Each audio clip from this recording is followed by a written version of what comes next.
All right, Hel, welcome. How's it been going over there so far? Great. Been a good off season. Signing already? Nice. Yeah. All right. Yeah. Cool.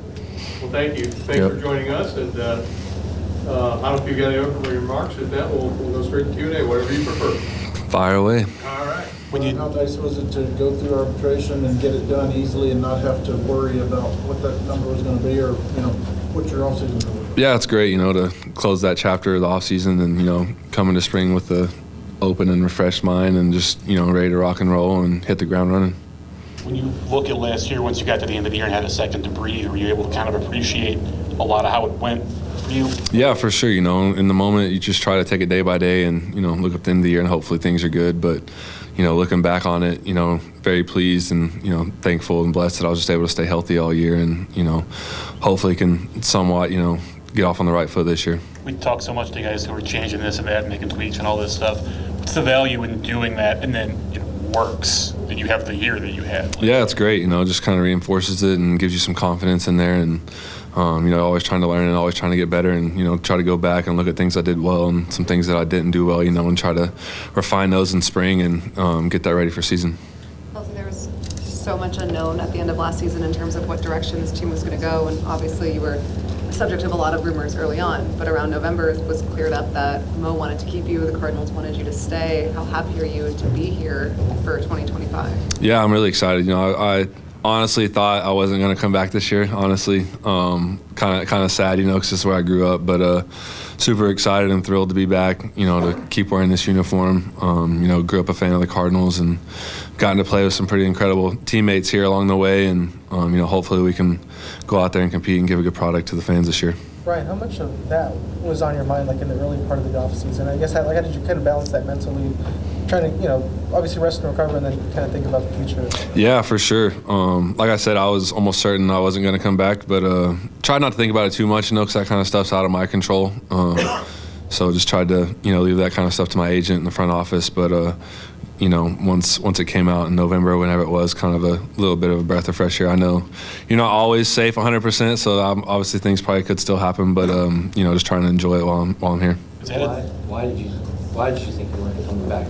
Just a lot of speculation, and I think it came out whenever it was that they were wanting to kind of do a change of pace this year, and obviously with it being my last year and never really been any talks about extensions or anything like that. So it's kind of like the writing's on the wall type thing, and I think most clubs would probably ship me out, but I think I'm thankful for them wanting to keep me here, but I think if it was another club, they would have probably shipped me out.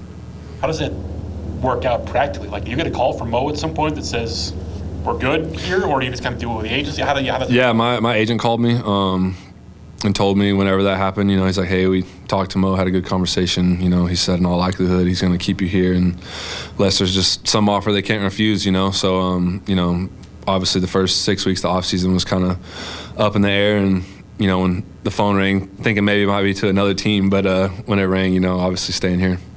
With a bit of a reset kind of happening in the background, you guys are still focused as a team on doing the best you can to compete. And we talk with guys like Sonny and Brendan Donovan about a belief that the core that you guys have is one that can really thrive this year. How do you view that, especially with some of the younger guys that are maybe looking to get some opportunity to contribute this year? Yeah, for sure. At some point in your career, everybody's got to step up, make a name for themselves, so this is a big season for all those young guys and, myself included. And, 1 to 26, honestly, you got to come back and show it every single year. So I think there's a lot of hungry guys, younger guys, Jordan and Gorman, who probably didn't have the seasons they wanted, and guys we all view as could be frontline guys and could put up huge power numbers, and Gorman's great in defense, so all the above, and Mason was great, so I think we have the players, and we're just gonna need some guys to step up.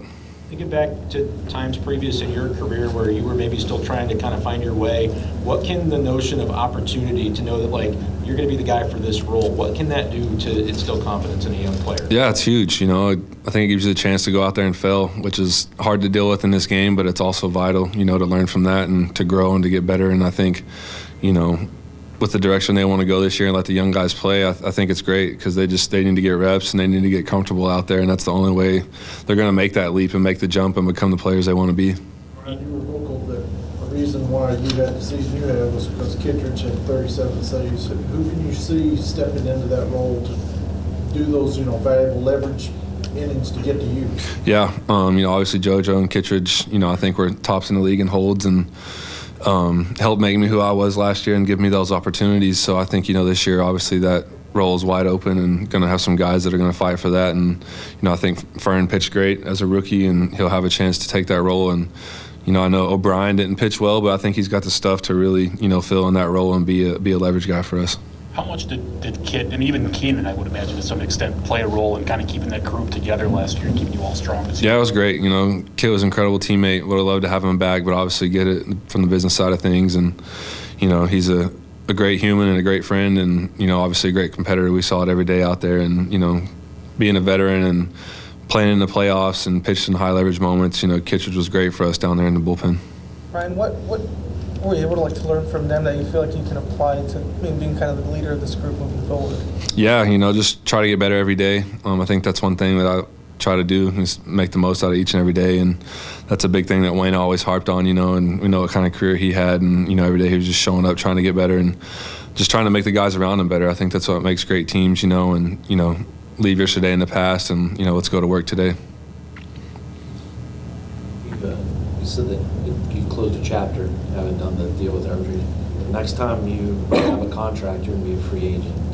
Do you look at this offseason and that market a little different? How do you view what's ahead of you at the end of this year? Yeah, it's pretty crazy, pretty surreal, I feel like when you come up, all you hear is arbitration this, arbitration that, because the average career is pretty short, in the big leagues. And to look back that I've gone through it 3 times now, and this will be my 7th year in the major leagues is pretty surreal. And, seeing the contracts that guys are getting this year, Mentor got a really good deal, I think, on Leclerc too. And I think it's promising, I think teams are starting to realize how valuable having bullpen guys are. You look at the postseason and all the teams that made deep runs, their bullpens were pretty stacked, and when starters are only going 4 or 5 innings, you better have 4 or 5 guys, that can cover those innings. Sonny talked a little bit about not getting phased about what happens over the first month. But for someone like you, as we get towards July and that trade deadline, how do you look at kind of having some clarity now, but maybe not so much towards July? Yeah, just try to control what I can control, honestly. I think, if I'm worried about that kind of stuff, I'm worried about the wrong things. And, while I'm here, I'm going to try to be the best teammate I can and, just help us win ball games. You mentioned there's been no extension talks from the Cardinals side. Is that something you would be interested in, that you'd be open to, or is that something you're kind of hoping to wait until the end of the year? Yeah, obviously I'd love to stay here, drafted and homegrown, and, this is all I've ever known.